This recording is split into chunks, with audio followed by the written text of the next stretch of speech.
부동산 브리핑입니다. 아파트 급등이 빌라 시장에도 영향을 미치고 있습니다. 서울의 경우 빌라 매매 가격이 올 들어 4월까지 2.6% 뛰었고 전세는 1.34%, 월세는 1.6% 상승한 것으로 조사됐습니다. 여의도 대교 아파트가 여의도 재건축 단지 중 처음으로 관리 처분 인가를 받으며 사업의 구분 능선을 넘었습니다. 대교 아파트는 서울시 신속통합기획 패스트트랙 1호 단지로 조합 설립 후 2년 4개월 만에 관리 처분 인가를 받게 됐습니다. 대출과 세제 부담으로 수도권 시장의 관망세가 확대되면서 비수도권의 주택사업 기대감이 수도권을 넘어섰습니다. 비수도권의 주택사업 경기 전망지수가 수도권보다 높은 건 2025년 11월 이후 반년 만입니다.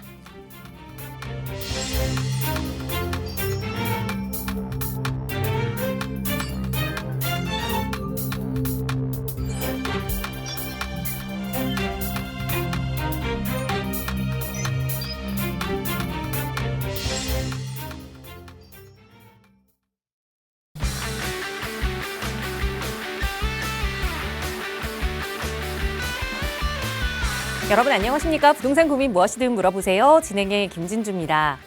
왜 흔히들 나쁜 일은 연달아 일어난다고 이야기하죠. 엎친 데 덮친 격, 설상가상, 그래서 이런 말들이 생겨난 걸 텐데 그런데 사실 이런 일들은 내 마음이 만들어낸 착각일 수 있다고 합니다. 그러니까 어떤 일 하나가 꼬이면 괜히 다른 일도 더 안 좋게 느껴진다는 겁니다. 평소 기분이거나 평소 상태였으면 별것 아닌 걸로 넘길 수 있었던 일도 뭐가 하나 꼬여서 좀 기분이 안 좋았을 때는 더 예민하게 받아들일 수 있다는 거죠.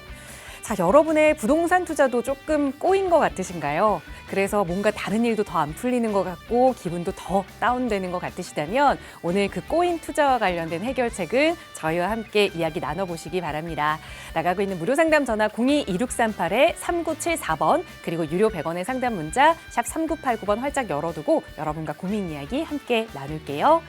자, 그럼 오늘도 부자되는 여러분의 부동산 고민 속으로 지금 바로 출발합니다.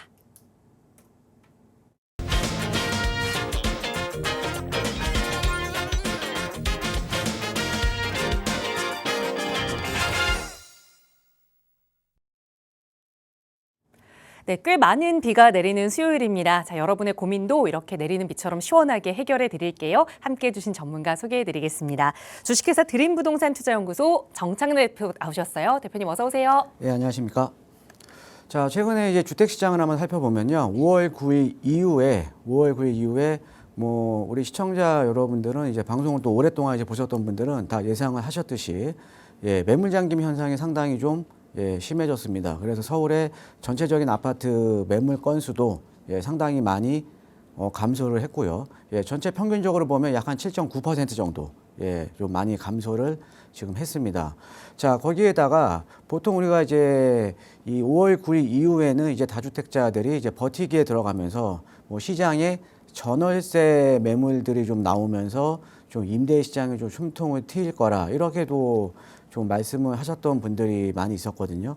그런데요, 비거주 1주택자에 대한 이제 실거주 의무 요건 완화, 이게 또 나오면서요, 지금 전월세 공급이 뚝 끊겨버렸습니다. 그러면서 서울에 이제 보면은 서울의 이제 그 아파트 이제 단지들을 보면 1000세대 이상의 대단지들을 보면 뭐 전세가 한 건, 두 건, 아니면 거의 전무한 단지들도 상당히 많고요. 또 최근에 보면 전월세 가격이 상당히 급등을 하면서 이제 경기권까지 전월세가 또 이제 급등을 하고 있다. 그러면서 지금 세입자들 입장에서는 어떻게 보면 주거에 대한 비용이 계속적으로 부담이 되고 있다라고 이제 보시면 될 것 같습니다. 자, 거기에다가 아무래도 이제 아파트 가격이 상승을 하다 보니까 당연히 우리가 이제 비아파트 가격도 지금 상당히 많이 상승을 하고 있습니다. 지금 빌라라든가 단독 다가구 주택 이런 이제 비아파트도 상당히 많이 좀 상승을 하고 있거든요. 근데 여기에서 이제 이 비아파트의 가격이 상승을 한다라는 거는 어떻게 보면 서민들의 주거 안정에 있어서는 상당히 좀 안 좋죠. 아무래도 이 비아파트 같은 경우는 이 아파트에 비해서 좀 주거에 대한 이 주거 비용이 좀 낮잖아요. 근데 최근에 보면 우리가 이제 비아파트 같은 경우에는 21년도에 대비해서 뭐 오피스텔이라던가 이런 빌라 공급량들, 빌라 공급량을 한번 살펴보면 21년 대비해서는 거의 90%가 지금 빠졌습니다. 그러니까 공급이 거의 안 되고 있다라는 거죠. 자, 그런데 이렇게 공급이 안 되고 있는 이유는요, 바로 어떻게 보면 규제의 역설입니다. 그러니까 우리가 이제 다주택자에 대한 규제를 하니까 뭐 오피스텔 같은 경우도 만약에 매입을 하게 되면 뭐 이제 준주택으로 이제 보잖아요. 그러다 보니까 다주택자에 대한 규제가 있으니까 당연히 또 다주택자들이 매입을 안 하겠죠. 자, 매입을 안 하니까 당연히 공급이 안 되고 있는 거 아닙니까? 그러면서 어떻게 보면 보통 이제 오피스텔 같은 경우에는 좀 여유 자금이 적으신 분들이 적은 보증금으로 월세를 살고 계시는 분들이 대부분인데, 그런데 이제 공급이 안 되면서 또 이제 전월세 가격이 크게 상승을 하고 있다라는 거죠. 그래서 시장 자체가 어떻게 보면 다주택자 같은 경우에도 무조건적으로 사실 이 최근에 이 다주택자를 규제를 하는 이 정책 자체가 어떻게 보면 뭐 다주택자가 집이 있어서 무주택자가 집이 없다라는 논리잖아요. 자, 그런데 다주택자가 있기 때문에 어떻게 보면 임대주택을 공급을 해주는 거거든요. 그래서 어떻게 보면 다주택자를 바라보는 시각도 좀 특히나 이제 주택임대사업자 같은 경우에는 좀 시각 자체를 좀 많이 좀 변화가 좀 돼야 된다라고 이제 보시면 될 것 같습니다. 자, 매주 수요일마다 우리 시청자 여러분께서 고민하고 계시는 부동산 고민 상담 항상 해결해 드리고 있는데요. 자, 부동산에 대한 고민 뭐 많으시죠, 요즘. 그죠? 요즘 이제 집값이 너무 많이 떠버리니까 지금 매수에 대한 고민도 있으실 거고요. 그다음에 최근에 보면 또 갈아타기 같은 경우가 상대적으로 좀 많이 어려워졌잖아요. 뭐 대출이라는 대출 규제도 있고 하니까 또 그만큼 또 이제 급지간에 또 갭은 많이 벌어졌고, 거기에다가 대출에 대한 규제가 있으면서 또 갈아타기에 대한 고민도 더욱 더 깊어지실 겁니다. 그다음에 최근에 보면 또 이 재개발 시장이 활성화되면서 빌라 소액 투자에 대한 고민도 상당히 많으시거든요. 자, 부동산에 대한 고민, 무엇이든지 혼자 또 고민하지 마시고요. 부동산에 대한 고민 있으시면 바로 전화해 주시면 제가 실시간으로 상담과 답변해 드릴 테니까 많은 전화 참여 부탁드리겠습니다. 네, 결국 규제가 정답은 아닐 텐데 어찌됐든 시장에 지금 많은 규제가 있는 상황 속에서 내가 그 규제를 피할 수 없다면 그 규제에 맞는 또 시장의 흐름에 맞는 투자 전략을 세워보셔야 할 겁니다. 그래서 저희 전문가들이 도움 드리고 있거든요. 저희 무료 상담 전화 통해서 방송 시간에도 도움 드리고 있지만 그런 이야기 조금 더 자세히 나눠보실 수 있도록 무료 세미나 시간도 준비하고 있습니다. 정창근 대표와 함께 하실 수 있는 세미나 아마 이번 주에는 다 마감이 된 것 같네요. 다음 주에 좀 함께 하실 수 있을 것 같은데 세미나 안내 부탁드려요, 대표님. 이번 주 목요일 세미나는 이제 벌써 다 마감이 됐고요. 다음 주 또 목요일 오후 2시에 제가 또 세미나를 또 준비 중에 있는데, 자, 우리가 이제 부동산 시장이라는 것도 어떻게 보면 정책적인 방향성에 따라서 시장이 움직일 수밖에 없는 거죠. 근데 최근에 이제 시장을 보면 다주택자에 대한 중과가 이제 시작이 됐죠. 거기에다가 지금 아파트 같은 경우에는 뭐 이제 갭으로 또 투자가 불가능하죠. 그래서 정책적으로 보면 아파트는 지금 규제를 하고 있는 시대입니다. 그런데 반면에 우리가 이런 비아파트 중에서 이 빌라라든가 이런 그 비아파트 주택은 여러 가지 지금 세제 혜택을 주고 있다라는 거죠. 그다음에 이제 뭐 토지거래 허가로 지정되더라도 우리가 또 갭으로 투자할 수도 있고요. 그러니까 아파트하고는 많이 틀린 거죠. 그러니까 갭 투자도 가능하고, 그다음에 신축 소형 6억 이하. 최근에 아까 말씀드렸죠. 지금 21년도하고 지금의 현재 지금 빌라 공급량을 보면 거의 90% 가까이 드라마틱하게 줄었습니다. 그러니까 신축을 많이 하라는 정책들이 지금 나오고 있는 거거든요. 그래서 신축 소형 6억 이하 같은 경우에는 이제 양도소득세, 그다음에 종합부동산세, 그다음에 취득세에서 주택수 제외라는 또 혜택을 또 주고 있습니다. 그래서 최근에 보면 우리가 1주택자 이제 분들 같은 경우도 최근에 빌라 쪽으로 투자를 하시는 분들이 상당히 많이 있거든요. 그래서 다음 주 목요일 오후 2시 세미나에서는요, 빌라 투자에 대한 전략을 어떻게 짜야 되나, 그다음에 어떤 지역에 투자를 해야 되나, 그다음에 어떤 매물을 매입을 해야 되나 라는 주제로 제가 세미나를 준비 중에 있으니까 세미나에 관심 있으신 분들은 많은 참석 부탁드리겠습니다. 네, 여러 가지 규제가 생기면서 이 빌라의 매매 가격이 올라가고 전월세 가격이 올라갔다라는 뉴스를 오늘 헤드라인 뉴스로 좀 전해드렸는데요. 자, 그렇다면 어떤 빌라에 투자해야 하는지 전문가와 함께 좀 안전하게 투자 전략 세워볼 수 있는 시간일 겁니다. 다음 주 목요일에 함께 하실 수 있고요. 선착순으로 접수되고 있으니까 나가고 있는 번호로 빠르게 문의 주세요. 친절하게 안내 도움 드리겠습니다. 자, 오늘 방송 시간 통해서도 또 여러분의 고민 만나봐야겠죠. 1부 첫 번째 시청자분 전화 바로 연결해 보겠습니다. 여보세요. 네, 여보세요. 안녕하세요. 반갑습니다. 네, 안녕하세요. 네, 시청자님 오늘 어떤 고민 이야기 좀 나눠볼까요? 네, 제가 여유 자금이 좀 작아가지고 네, 재개발에 한 소액으로 묻어놓을 만한 지역에 네, 투자하려고 여러 지역을 보고 있었거든요. 네, 그 중에 하나가 저 중곡동입니다. 네. 강남도 가깝고 대공원도 옆에 있고 해서 위치가 좀 좋은 것 같아서 한번 봤는데 네. 올 초에 중곡동을 찾아가 봤어요. 네. 알아봤더니 한 1억 5천 정도면 빌라를 전세 끼고 살 수 있더라고요. 네. 얼마 전에 동의서를 걷기 했다면서 투자 금액이 거의 3억 가까이로 2배 오른 것 같아요. 네. 근데 갑자기 그렇게 투자 금액이 올라서 네. 망설여지는데 어떻게 쓰면 좋을까 하고 좀 상담 좀 해보려고 전화드렸어요. 알겠습니다. 연락 잘 주셨어요. 연초에 1억 5천이었는데 지금 5월인데 5개월도 예. 안 돼서 3억이 됐다면 투자하기 겁나실 것 같아요. 한번 전문가의 의견 들어볼게요. 대표님과 인사 먼저 나눠보세요. 예, 안녕하세요. 예, 안녕하세요. 반갑습니다. 안녕하세요. 예, 중곡동 어떤 지역 보셨는데요? 요 중곡동 용마초? 용마초요. 주변에 있는 그 B2라는 지역에 아, 봤어요. D2요? 예, 네네. D2고요. 예. 예, D2고. 여기에 지금 뭐 물건 보신 건 따로 또 있으세요? 중곡동에 150-252 번지인데 5년 된 투트 빌라라고 해서 한 5억 5천 했는데 지금은 전세가 2억 7, 8천 가능하다고 하길래. 아, 150 다시 150-252. 150-252번지요. 네네. 예. 자, 한번 보겠습니다. 예. 예.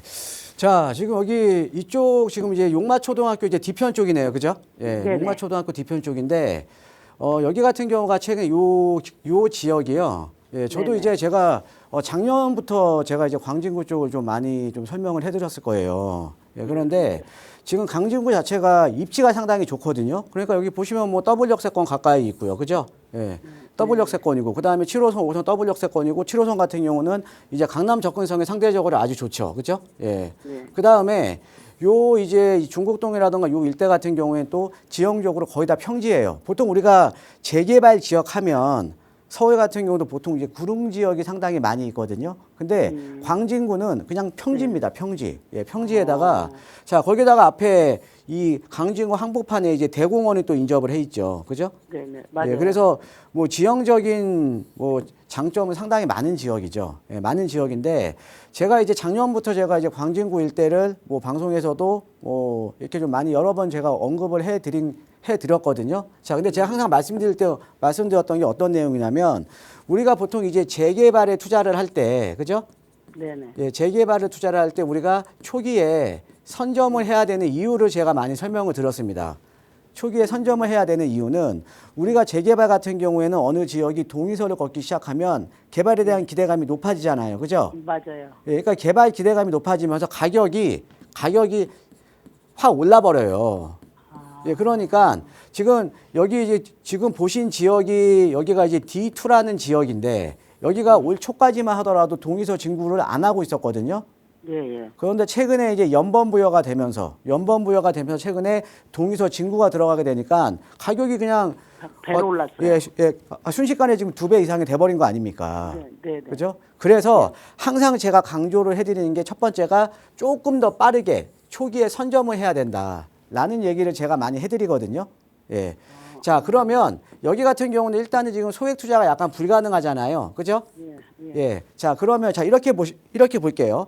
자, 그리고 우리가 재개발이라는 건 아까 제가 선점을 해야 된다라는 말씀을 드렸는데 또 하나가 또 어떤 걸 제가 많이 강조를 해드리냐면 재개발에 대한 제도가 변했다라고 제가 많이 강조를 해드렸어요. 그러니까 어떻게 변했냐면요. 이 재개발이요. 예전에는 서울에 재개발이나 재건축 할 때가 많으니까 예, 이런 지역들이 한꺼번에 동시다발적으로 재개발, 재건축이 들어가게 되면 어떻게 되겠어요? 이주 수요가 감당이 안 되겠죠? 그렇죠? 그러겠죠. 예, 그래서 과거에는 우리가 서울시에서 이 재개발, 재건축을 어떻게 운영을 했냐면요. 서울시에서 속도 조절을 하기 위해서 허가제 비슷하게 이제 운영을 했어요.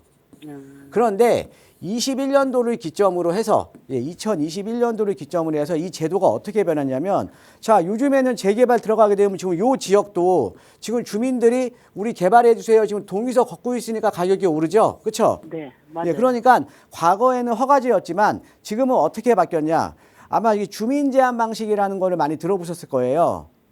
지금 여기도 지금 중곡동 보신 이 D2라는 구역도 지금 주민 제한 방식으로 지금 주민들이 동의서 걷어서 우리 그냥 개발할 거예요. 이렇게 어떻게 보면 허가제에서 지금 신고제 방식으로 바뀐 거예요.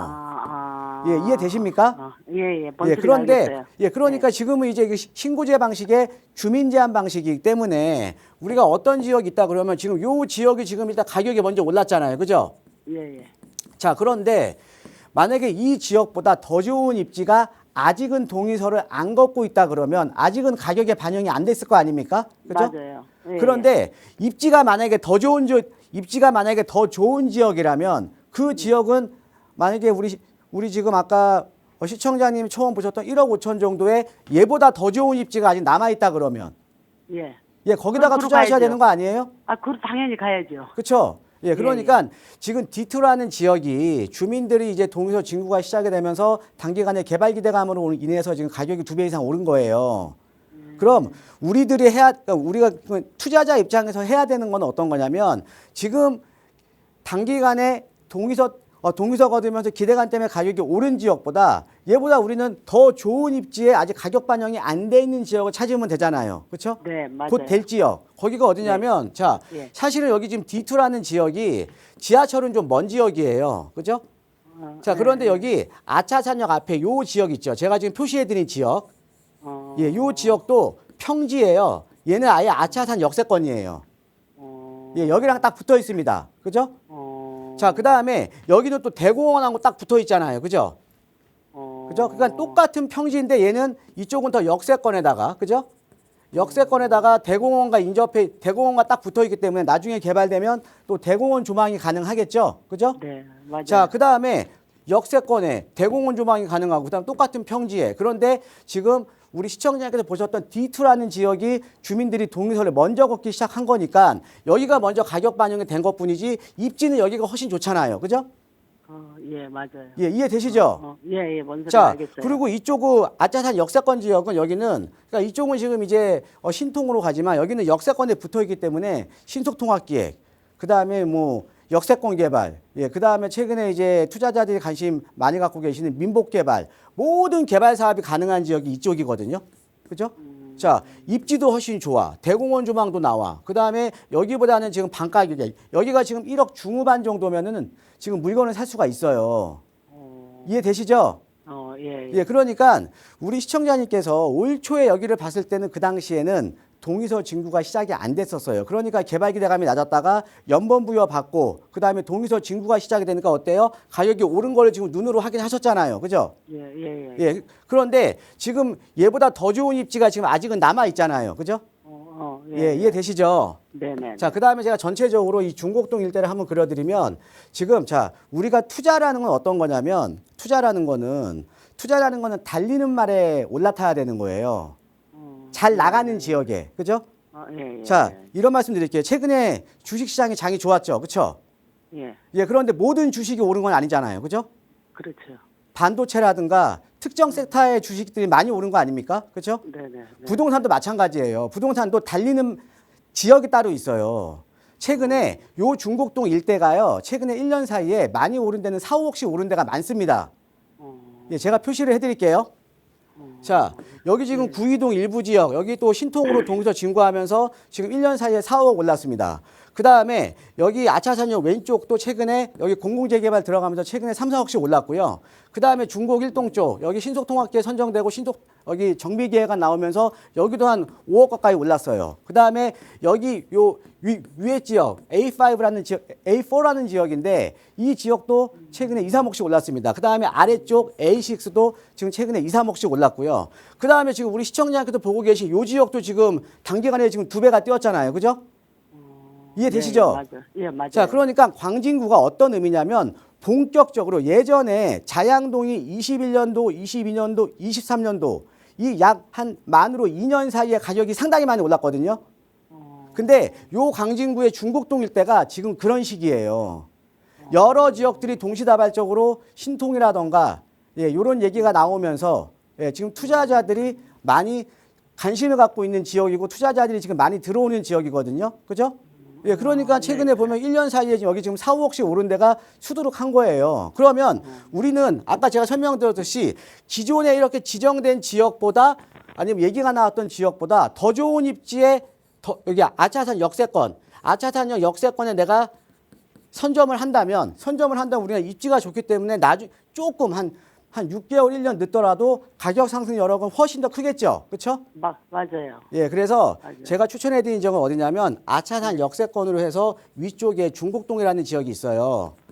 여기도 똑같은 중곡동인데 여기는 아까 말씀드렸듯이 우리 시청자님께서 보셨던 아까 D2라는 구역보다도 입지도 좋고요. 그 다음에 역세권에 그 다음에 나중에 개발되면 또 대공원과 인접해 있기 때문에 대공원 조망이 가능한 이런 지역이거든요. 여기는 투자 금액이 한 1억 많으면 한 1억 후반대면 아마 가능할 거예요.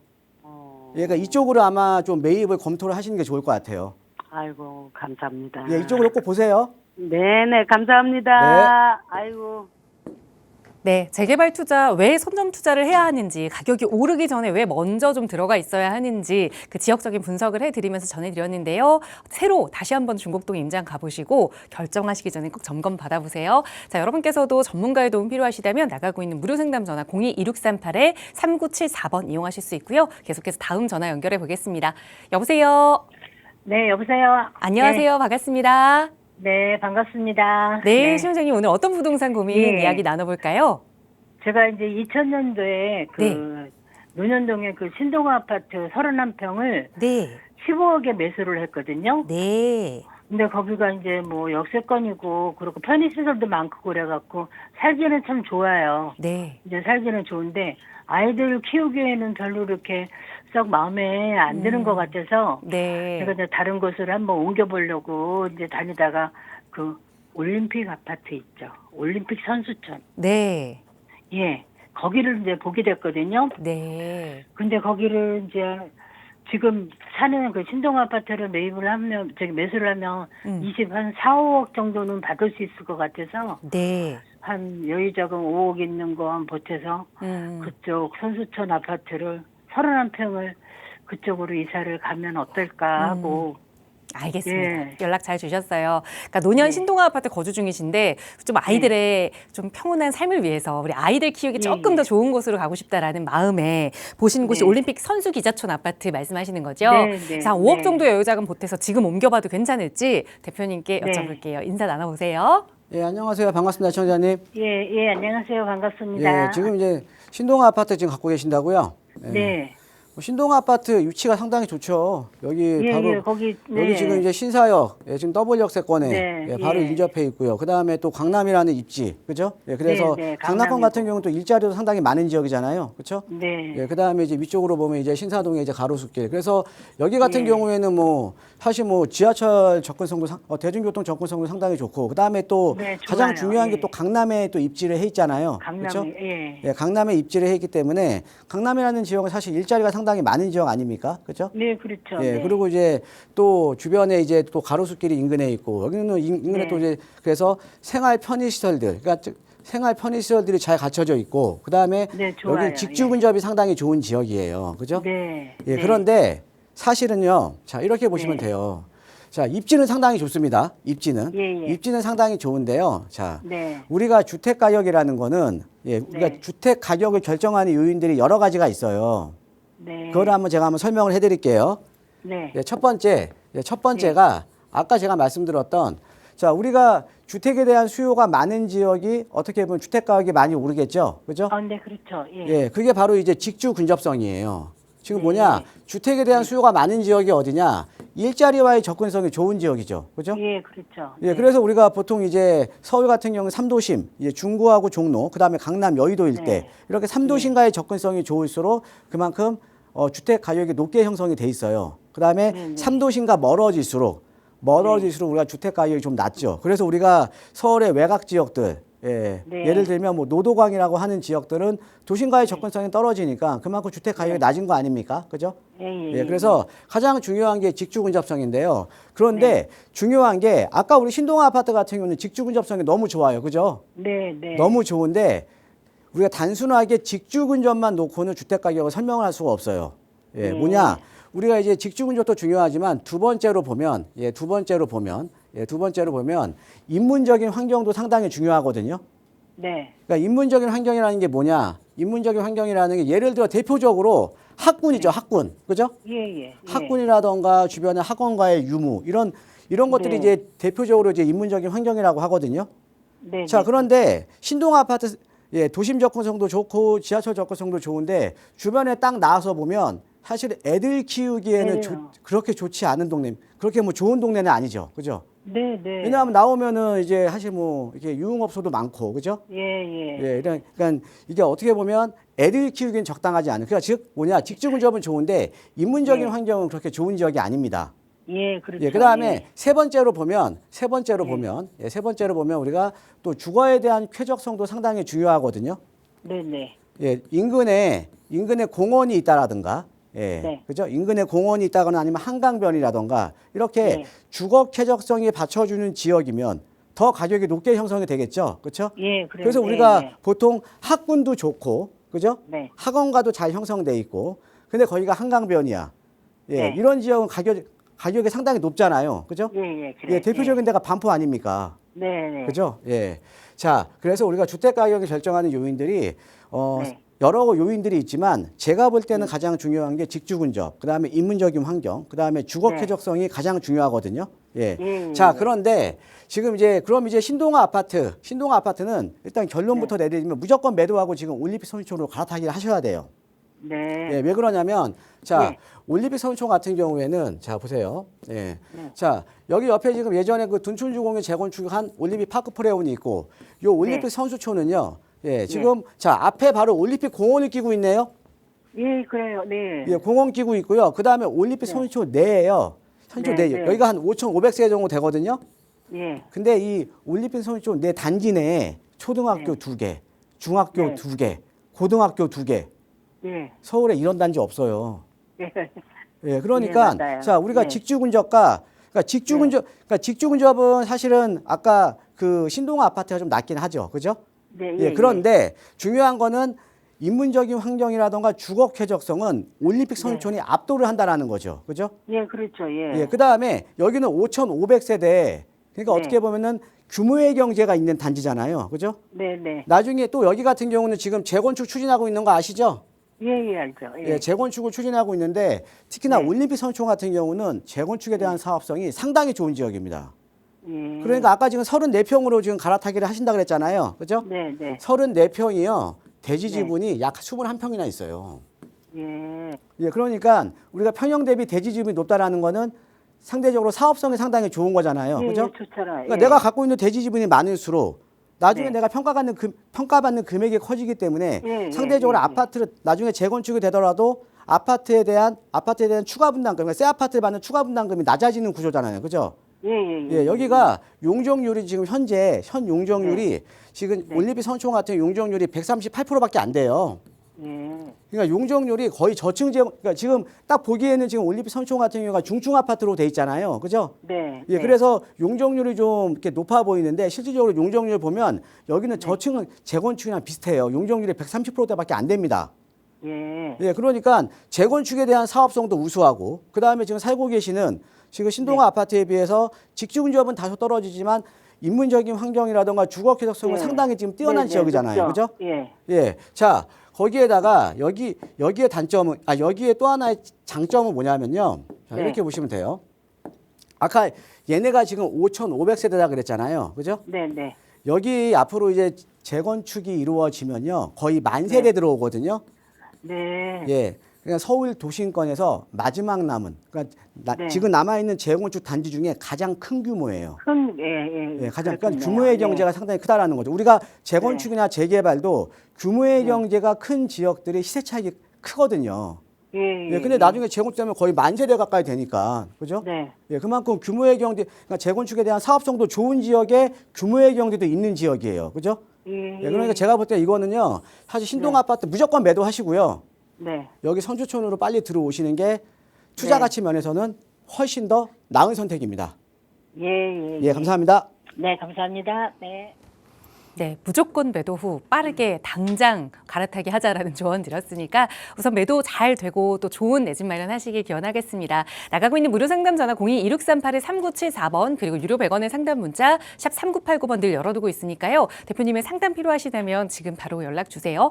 오늘 첫 번째 시청자분께서도 이렇게 관심 있게 보셨던 투자 지역으로 이 중곡동이 있었다라는 말씀을 해주셨고 요즘 정말 저희에게 문의가 많이 들어오는 지역 중 하나가 바로 이 광진구입니다. 그만큼 광진구의 위상이 좀 달라지고 있다라고 볼 수 있을 텐데 지금 광진구의 재개발 현황은 좀 어떻게 되는지 내가 투자해 보려면 어떤 전략을 세워야 하는지 오늘은 정창래 대표와 함께 그 이야기 나눠보겠습니다. 전해주시죠.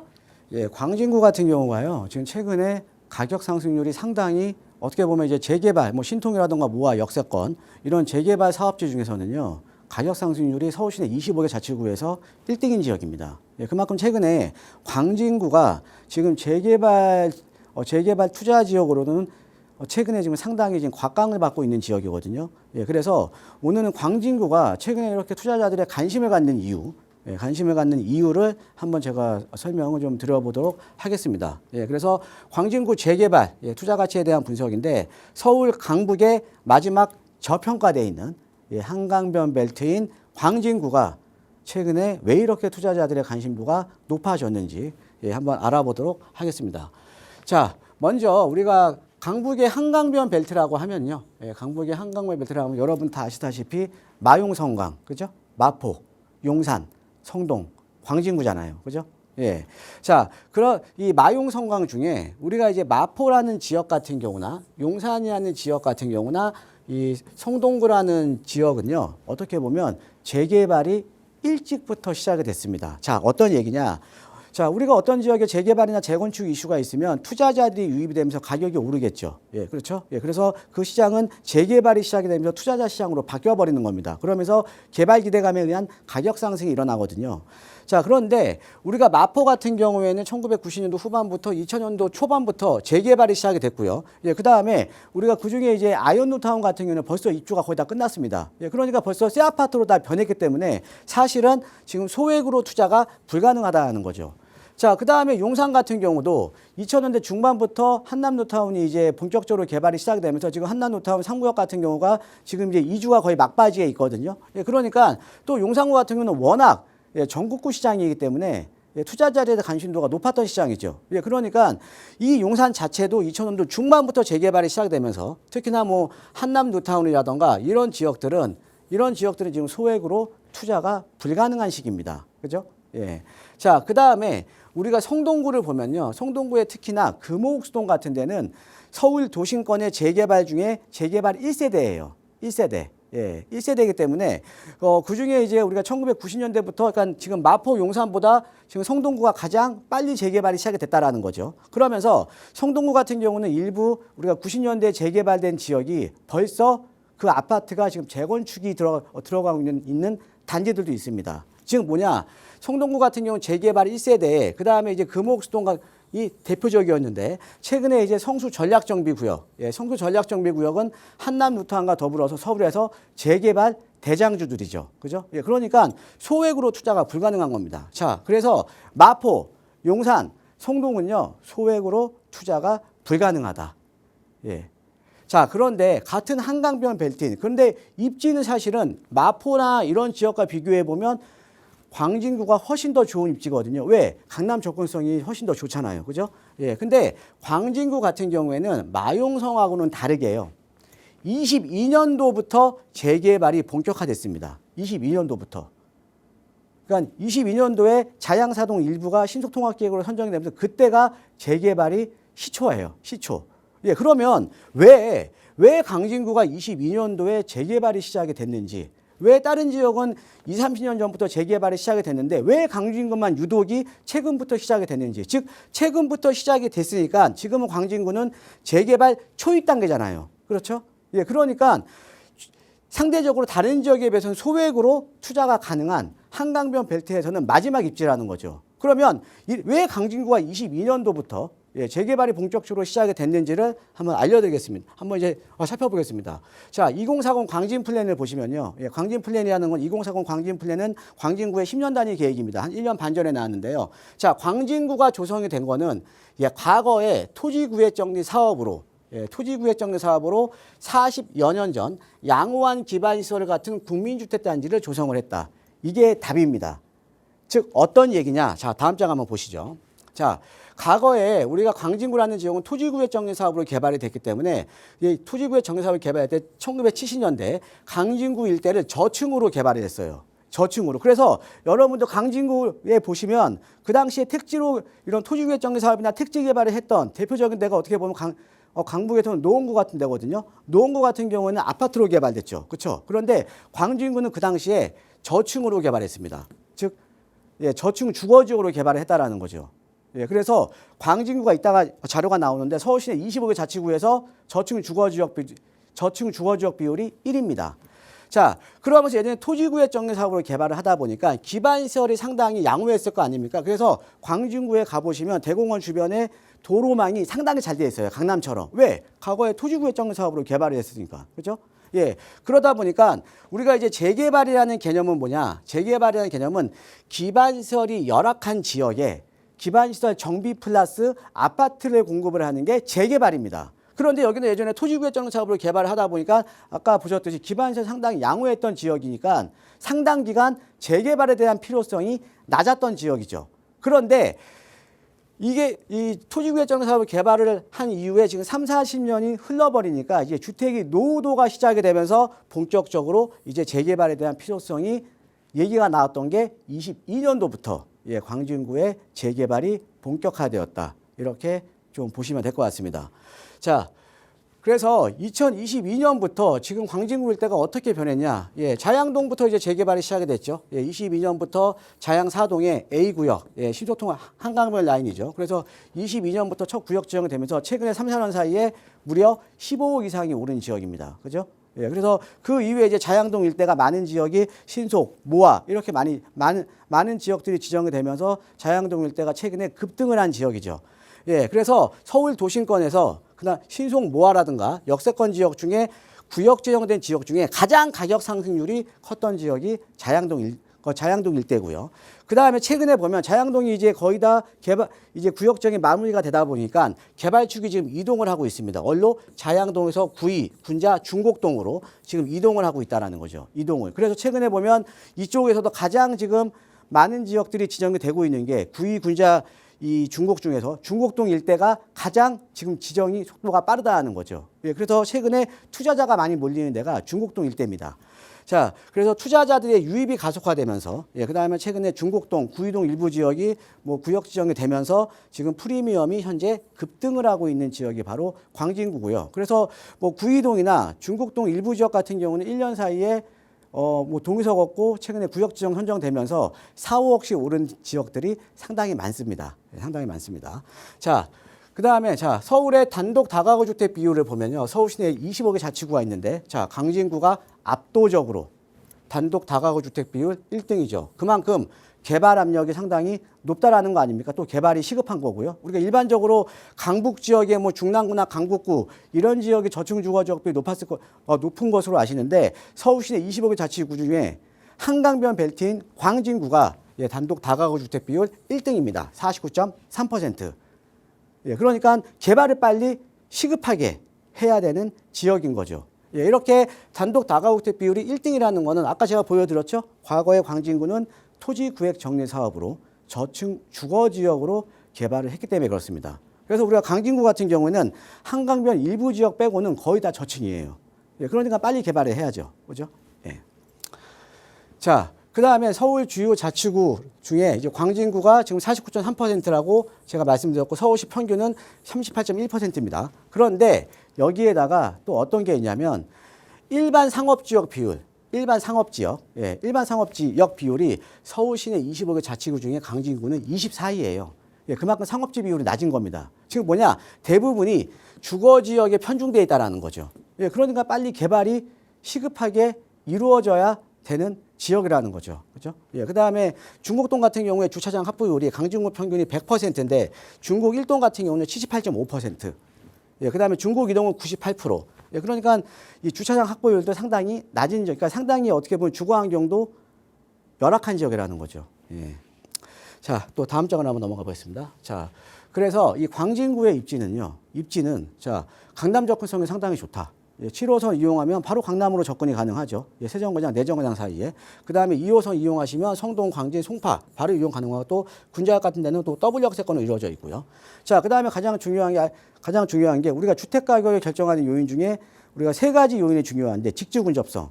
예, 얘는 이제 강남 접근성이 상당히 좋죠. 그래서 직주 근접성은 상당히 좋은 지역이고 또 우리가 주거 환경도 상당히 중요하거든요. 주거에 대한 쾌적성. 그런데 광진구는요, 광진구 한복판에 17만 평짜리 공원이 있습니다. 바로 여러분 잘 아시는 어린이 대공원. 그죠? 예. 자, 그러니까 서울 도심권 내에서 상당히 희귀한 입지고 주거 쾌적성은 최상이라는 거죠. 자, 그 다음에 또 한강변 라인 쪽, 아까 자양도 일대는 한강변의 또 평지인 지역이고, 그 다음에 뚝섬 한강공원이라든가 이런 또 한강공원과 또 인접성이 또 상당히 좋고요. 예, 그 다음에 그래서 이 광진구는 대공원이라든가 한강 조망이 가능한 아파트가 앞으로 공급이 되는 이런 지역으로 좀 이해를 하시면 될 것 같습니다. 그 다음에 우리가 건대라든가 세종대, 예, 광진구에 또 있고요. 그 다음에 아차산이라든가 워커힐, 자연환경이 상당히 좋고, 그래서 이 광진구 같은 경우는 직주 근접과 인문적인 환경과 주거 쾌적성이 이런 삼박자가 딱 떨어지는 이런 지역으로 이해를 하시면 될 것 같고요. 자, 그래서 최근에 보면 우리가 이제 자양동부터 시작이 됐던 재개발 지역이 구이, 군자, 중곡동으로 지금 가고 있고 여기서 가장 빠른 속도가 지금 중곡동 쪽이 가장 빠른 속도로 지금 신속이라던가 이런 사업지로 지금 지정이 되면서 가격 상승률이 가장 높게 나오고 있다라고 이해를 하시면 될 것 같습니다. 자, 그리고 지금 이제 이 중곡동 같은 경우, 이 최근에 지정이 된 중곡동 같은 경우에는 조합원 대비 그러니까 일반 분양분이 상당히 많이 나올 지역이거든요. 즉 조합원 비율이 상당히 낮아요. 거의 우리가 일반적으로 서울에 재개발 같은 경우에는 보통 이제 조합원 대비 일반 분양분이 보통 한 30-40%밖에 안 되거든요. 예, 그런데 지금 중곡동 최근에 이제 지정이 돼서 최근에 정비 계획안 나온 이런 지역으로 한번 예를 들면 이 지역 같은 경우는 거의 조합원 비율 대비 일반 분양분이 거의 100% 이상 나옵니다. 자, 그러면 이게 어떤 의미냐? 조합원 비율이 낮을수록, 즉 소유자가 적은 거죠. 예, 일반 분양 세대가 증가를 하겠죠. 일반 분양 할 게 많잖아요. 그럼 일반 분양 수입이 증가를 하니까 예, 조합원의 추가 분담금이 낮아지는 구조가 형성이 된다라는 거죠. 그러니까 중곡동 같은 경우도 상당히 개발 압력이 높은 지역인데 거기다가 사업성까지 또 갖추고 있는 이런 지역으로 예, 이해를 하시면 될 것 같고요. 자, 그래서 이제 정리를 한번 해드리면, 자, 광진구 재개발의 소액 투자 전략. 예, 사실 지금도 늦지 않았습니다. 예, 지금도 우리가 소액으로 1억 정도 소액으로 들어갈 수 있는 지역들이 아직은 남아 있거든요. 예, 지금이 적기인 이유는요.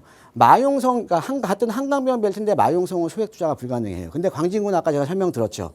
22년부터 재개발이 최근에 시작이 됐기 때문에 아직 입지는 좋고 개발 압력이 높은데 아직 지정이 안 된 지역들이 남아 있습니다. 예, 그러니까 선점이 가능하다는 거죠. 소액으로.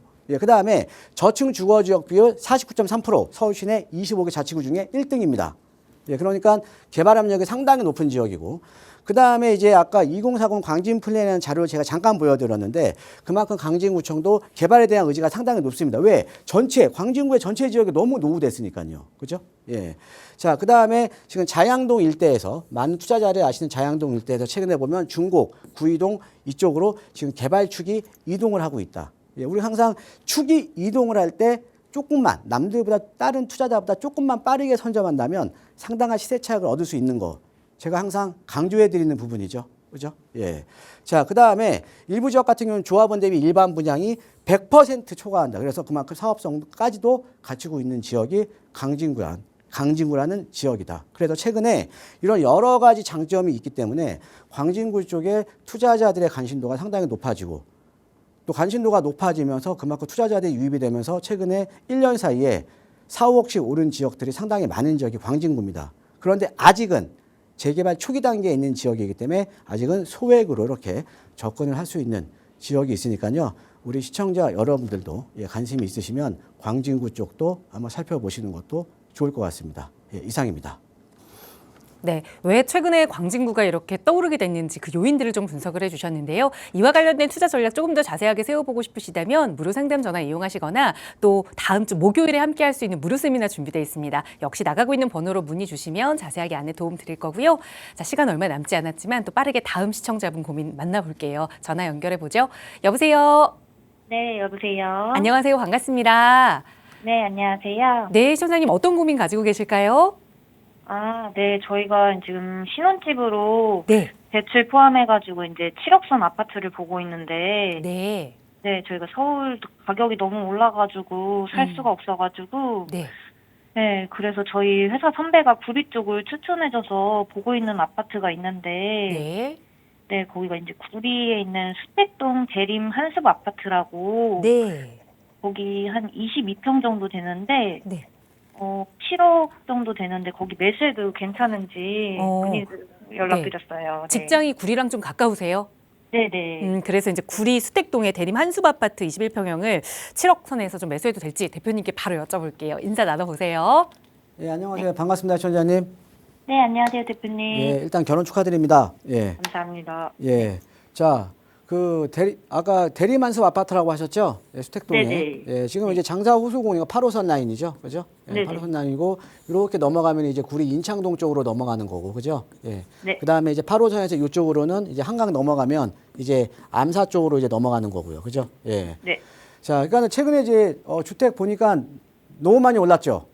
네. 예, 6개월 동안 어마어마하게 올랐습니다. 예, 중화급지들이. 예.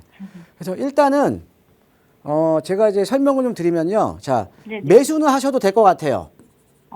네. 매수는 하셔도 되는데, 예, 가격은 좀 오를 겁니다. 네. 예, 그런데 극적인 시세 차익은 얻지를 못합니다. 예, 그러니까는 뭐 그냥 가격이 어느 정도 오르는 거지, 뭐 이걸로 뭐 인생 역전한다, 이거 올라가고 다른데 뭐 상급지로 이동한다, 이거는 불가능한 지역이에요. 예, 그러니까 어느 정도의 가격 상승은 예상은 되나 극적인 시세 차익은 어렵다. 예, 이렇게 좀 정리해드리고요. 그 이유를 한번 설명을 해드릴게요. 자, 최근에 중화급지 같은 경우가 10억 이하 아파트가 모여있는 중화급지 가격이 아파트 가격들이 다 일제히 급등을 했거든요. 그죠? 네. 급등을 한 이유가 뭐냐면 바로 규제 역설이에요. 자, 네. 서울에 작년 10월 15일부터 토지거래 허가로 묶다 보니까 예, 매도자 입장에서는 그거를 팔려면 실거주를 해야 되는 거죠. 그죠? 네. 네. 예, 그러다 보니까 실거주해야 되니까 지금 살고 있는 전월세로 살고 계시는 분들 어떻게 해야 돼요? 내보내야 되죠. 네. 네. 예, 그럼 전월세 살고 계시면 나오시면 또 다른 전월세를 구해야 될 거 아닙니까? 그죠? 네. 예, 그러니까 그렇게 하면서 전월세 공급은 줄어들고 전월세 가격이 급등을 해버리는 거예요. 이해되시죠? 네. 네. 예, 그러니까 어떻게 보면 주택 시장을 안정을 시키려고 정책을 폈는데, 예, 이게 지금 주택 가격을 지금 급등을 시켜버린 예라는 거죠. 예, 거기다가 주택 가격뿐만 아니라 지금 전월세 가격도 급등을 한 거거든요. 예, 그러면 자, 전월세 가격이 지금 급등을 하게 되면 이분들이 어떻게 보면 그 지역에 살기 위해서는 더 많은 돈을 지불을 해야겠죠. 네. 예, 전세 가격이 많이 올랐으니까, 그죠? 네. 예, 그런데 급등을 해보니까 이분들이 또 일부 분들은 어떻게 되냐면 매수로 전환이 되는 거예요. 그러니까 어떻게 보면 자발적으로 주택을 매수하기보다는 전월세 가격이 급등을 하니까 이렇게 된 거 어차피 내가 그냥 매수를 해야겠다. 어떻게 보면 비자발적인 매수자들이 늘어나는 거죠. 그러면서 최근에 중화급지의 가격이 급등을 해버린 겁니다. 그죠? 네. 자, 그러면 그러니까 중화급지가 가격이 올랐던 이유는 전월세 시장이 불안해서 오른 거잖아요. 그죠? 네. 그런데 요 추세가 제가 볼 때는 한참 동안 갈 거예요. 왜? 서울의 입주 물량도 계속 줄어들고 있고요. 그 다음에 최근에 이제 비거주 1주택자에 대해서 또 실거주 의무 유예를 시켜줬잖아요. 그죠? 네, 네. 예, 비거주 1주택자권은 지금 전월세 세입자리에 들어가 있는데 실거주 의무 유예해주고 이거 팔라고 하면 또 전월세 공급이 줄어들 거 아닙니까? 네. 그러니까 어떻게 보면 엎친 데 덮친 격이죠. 그죠? 네, 네, 네. 예, 그러니까 당연히 전월세 시장은 더 불안해질 거 아닙니까? 그러니까 네. 이런 지금 우리 시청자들 보고 계시는 이런 수택동 일부 지역 같은 이런 지역, 그러니까 어떻게 보면은 하급지로 분류될 수 있는 지역이 가격이 오를 수밖에 없다라는 거죠. 근데 네. 요 지역은 이 지역의 지역이 좋은 게 아니라 어떻게 보면 수급에 의해서 가격이 오른 거기 때문에 매수는 하셔도 되는데 어느 정도의 시세 차익은 보장은 되는데 큰 시세 차익은 어렵다. 이렇게 이해를 하시면 될 것 같습니다. 예, 감사합니다. 네, 우선 좀 내 집 마련, 거주 안정성을 생각하신다면 매수해도 좋다라는 의견으로 정리하겠습니다. 저희 방송 시간 이후에도 나가고 있는 번호 계속 열어둘 테니까요. 더 자세한 상담 필요하시거나 다음 주 목요일에 진행되는 무료 세미나 안내 필요하시면 연락 주세요. 아울러 저희 프로그램은 여러분께 보다 다양한 정보 제공하기 위해 마련되고 있습니다. 해당 부동산의 가치나 매물 가격의 상승 하락을 보장하지는 않는다는 점 유의해 주시기 바랍니다. 저희는 잠시 후 2부에서 계속해서 여러분의 고민 해결해 드리기 위해 돌아올게요. 잠시 후에 다시 만나요. 고맙습니다.